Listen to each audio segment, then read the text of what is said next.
de pouvoir réserver plein de typologies d'équipements très différents, certains à l'heure, certains à la journée. En fait, rien que ça, pour nous, ça a été très complexe, d'autant qu'on était des gestionnaires de lieux. On venait pas de la tech. De se mettre tout de suite dans une posture d'acquisition en se disant faut faire de la croissance à tout prix, on l'a pas fait parce qu'on n'était pas certain du modèle économique qu'on était en train de créer. On essaye pas mal de choses, pas mal qui marchent pas d'ailleurs.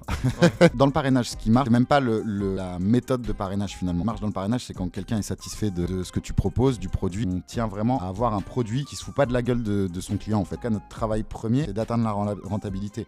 Et tu as deux façons de l'atteindre, ou tu fais énormément de croissance, ou alors tu réduis les coûts opérationnels et tes charges. Sans ça, de toute façon, on sait qu'il y a plus de projet, quoi. Et surtout vu la conjoncture actuelle. Le moment le plus mal barré pour moi, ça a été le début de ma vie entrepreneuriale. Bienvenue dans Malbarré, le podcast qui plonge dans les débuts des startups lyonnaises.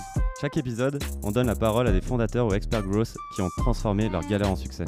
Ici, on parle sans filtre des premiers pas, des premières victoires et parfois des moments où tout semblait mal barré.